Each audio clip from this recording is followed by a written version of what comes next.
I'm Julia from Jooya Teaching Resources, and welcome to this video.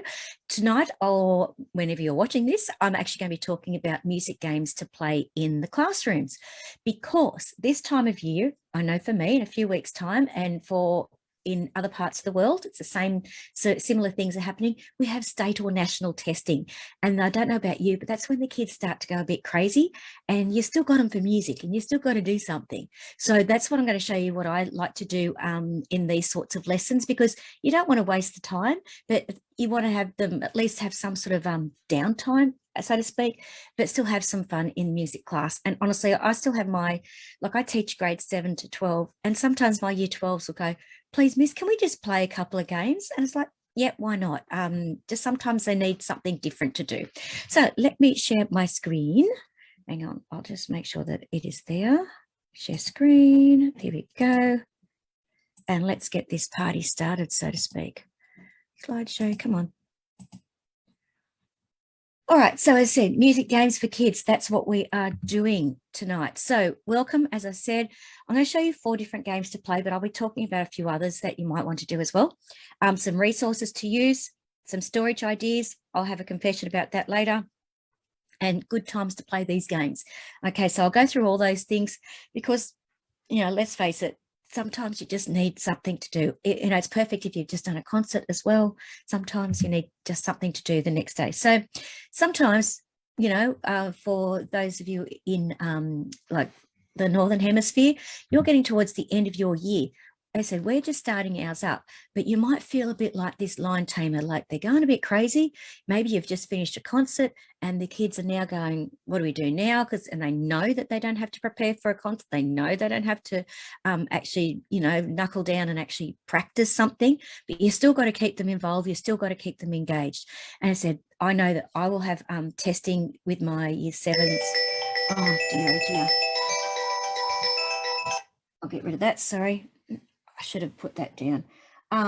So national, it'll be testing, and depending on the time of day you teach the kids, like my timetable is all over the place. It's not like I see my kids every afternoon or whatever. It's, could be different times of the day over the course of 2 weeks. But sometimes you just need something else to do with them. So this time of year, as said, that should be national testing, not notional testing. Sorry about that. Can be a real struggle for teachers, okay, and the kids. The kids aren't engaged. They don't want to work, so to speak. They just need time to chill. But you want to keep your administrators happy, or your head teachers happy, or your deputies or principals happy. So what do? Play games. Okay, but if you're making it these games, or if you're playing these types of games, the kids are still learning. The kids are still going to be engaged and still doing some music activity, which you will enjoy, they will enjoy, and everybody's happy. So my first one here is music symbol bingo. Now, when I first started teaching, I have to say, I made my own set of these, and I literally hand drew them. I had pieces of cardboard, and good old permanent markers, and I made my own sets, and they were only a 9 grid because that's all I could do. I said I was hand drawing. They were pretty dodgy, but I tell you what, the kids loved it, and they loved being able to play it. But because I only had a 9 grid, I used to make them, they had to have the whole all the cards covered, and had calling cards and whatever else. And I said, but they would ask me and request a game of bingo. But since then, obviously, I've been able to update. So you can see there, here on the page, you've got different cards. Now, in each set, there's 30 different playing cards, and there's also the calling cards. Now, what I do is print those out to size. I'll show you in a minute my instrument bingo. I usually print those off to a page, but the caller cards, I print them as to size, because when I laminate them and I hold them up and say, okay, it's a triplet, they can see the triplet. So again, it's helping them with those music symbols, like also, things like 3/4, it's waltz time. You could trick them with 4/4 common time, or 6/8 jipple, compound jipple. Up to you what you want to do, and all that sort of thing. Now, I have to confess, I've had these for a long time, and I use a particular music font, and I didn't realize until recently that the bass clef is a little bit wrong. So I apologize about that, because that's, as I said, it is a particular font that I'm using, and it's not quite right. But anyway, we won't go there. Okay, so there's that one. So music symbol bingo. So Now, the best thing about this is because it's a black and white PDF, which I'll show you again after, you can print this onto whatever coloured paper you want. Now, these are onto really bright coloured paper, but if you've got pastels, maybe you've got a theme in your classroom, you can print whatever you want. The other thing is if you've got 2 classrooms and you want 2 different sets, or 3 classrooms, whatever it happens to be, maybe print them in different sets, different colours, so you know what they actually are. But I'll give you some hints of those later. So the other one that I really like to play is music instrument bingo. Now, I have to say the music symbol bingo is usually the one I use early in the year, because we've done those sorts of symbols. You know, we're doing rhythm and notation and all those sorts of things. So the kids actually, it's a good, solidifies what you're actually learning, because they're using and looking and recognizing the symbols. But this instrument bingo, I usually play when we're doing instruments of an orchestra unit. They like doing that. Now, I have printed, and I'll just stop share for a moment. Okay, so this is a set. This is not laminated because it's easier to see with the camera, but you can see I've just done them on different colors. Now, this is 2 to a page. So this is actually big enough. Like, you don't actually have to do full page ones, but again, there's different cards. So these actually have different game cards, 30. Now, you can see how you want to do this. You can obviously go in a 4, okay, or 4. These are in the 4, and I'm pretty sure the other ones are in 30, 5 by 5, but these ones are 4 by 4 because there's a lot of instruments. But the thing is, though, you can do different types of games, and I'll talk about that a bit later, the types of games you can do so to make it a bit more interesting. But that's the size. I said, again, different coloured paper. Doesn't really matter which one you do. I've got some purple there, I think, and lemon, and these are all pastel colors, whereas the photos you can see are all really bright papers, but I chose different ones.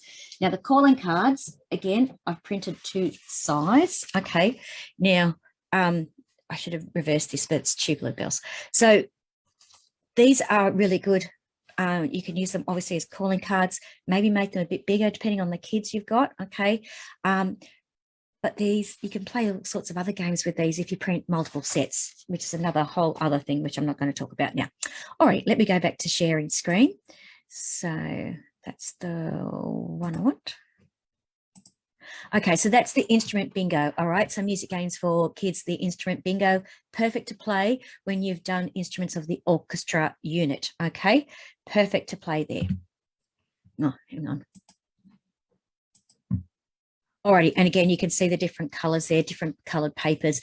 And I tell you what, sometimes I found this out the hard way. Don't print onto red paper. It's actually really hard to read on red paper. I said I found that out the hard way. And you can see this darker, like that's actually more of a teal colour. That's actually quite hard to read as well. So I don't use that colour anymore because it's too hard for the kids to actually to read it. But the other colours are pretty good. All right. Tic-tac-toe. Now, this is, again, a game I like to play in the beginning of the year because we've done rhythm and notation. A couple of things with this one. Now, you can play it 2 ways. All right. So you can, there's different game cards. I would suggest you print a couple of different sets because you only need one between 2. Oh, sorry, I'm just getting a bit warm. Take this off. Now, you can play it so that they keep score.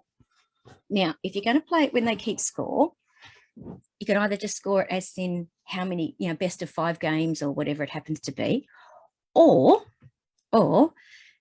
whoever wins, right, or whatever's left on the actual card. So let's use this one, for example, and then someone decides to go this one, and they've, you know, half the cards left over, but maybe this one's open and this one. Actually, they're all worth 1, so it doesn't matter. But if there's, say, 2 things left over, then the person who lost has to take those points. So the person who wins is the one who has the least number of note values. I hope that made sense.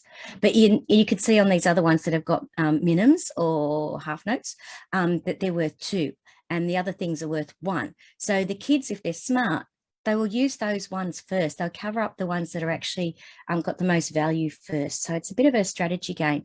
Now, in this one, you can see I said I've got a scorecard, but you don't have to use that piece of paper.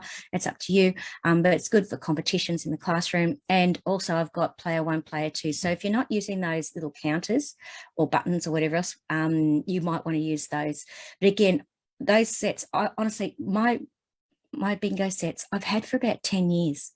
I made them that long ago. I still use them and the kids love them, and I've used them that many times, but because they've been laminated and I just keep pulling them out, they're still going strong, which is fantastic. So again, you could see here, this is probably a bit better.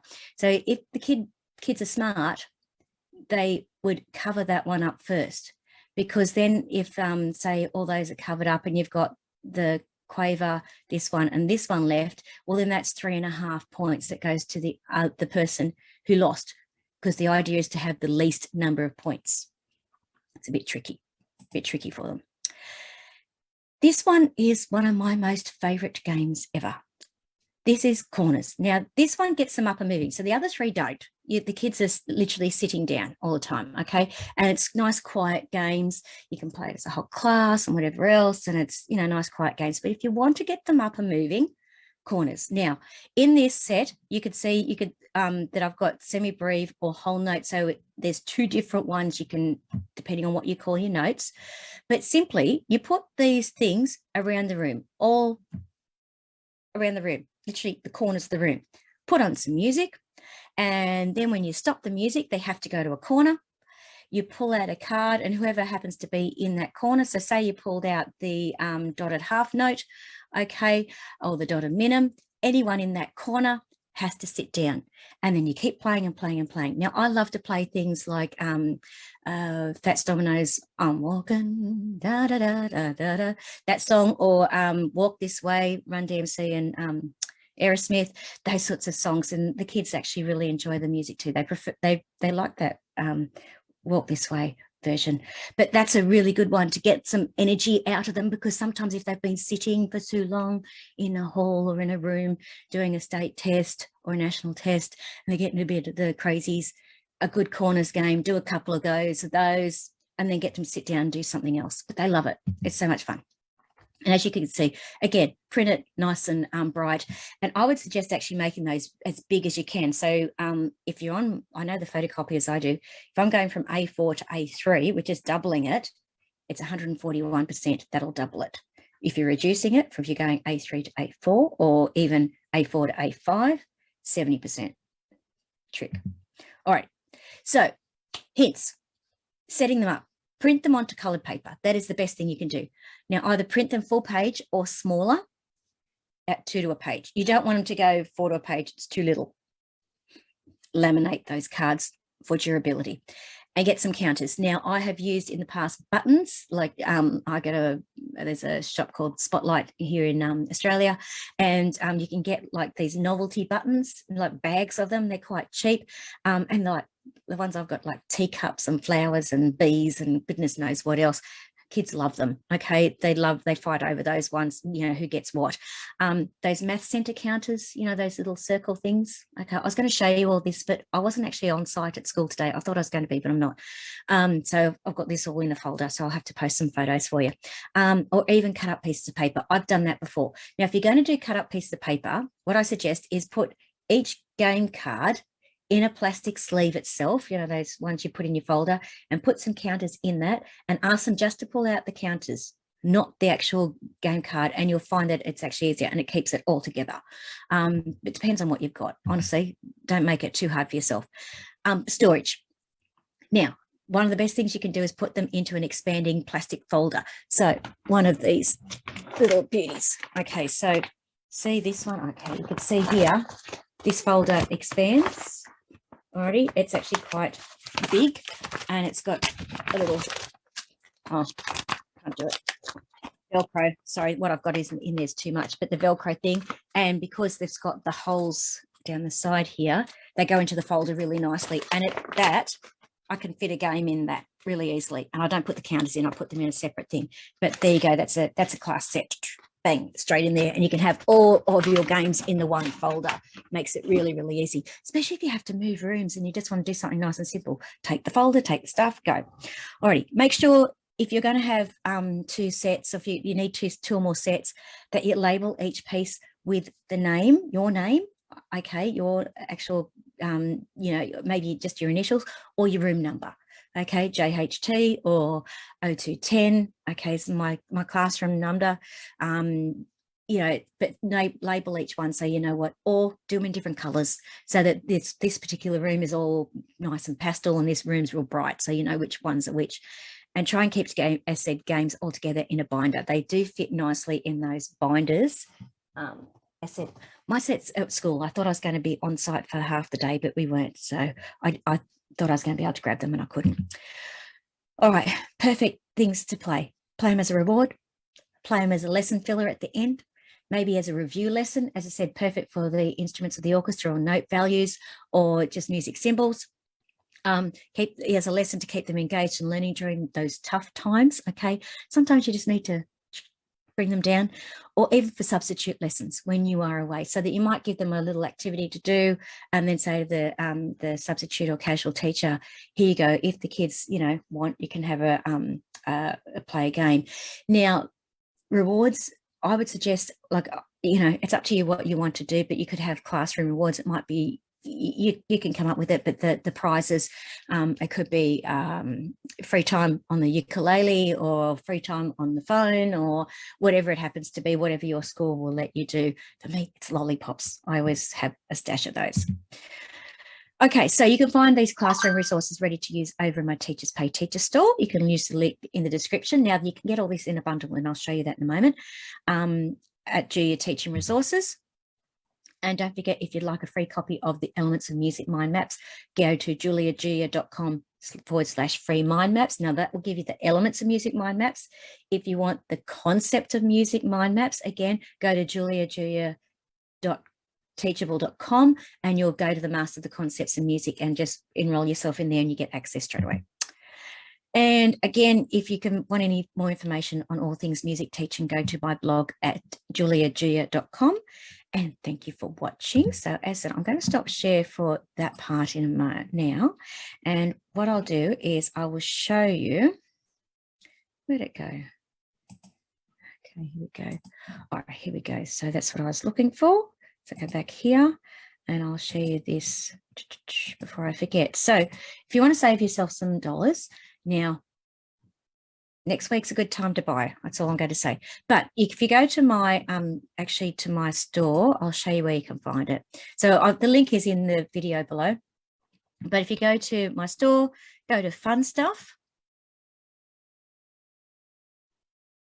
Once it loads, it's loading, it's loading, it's loading.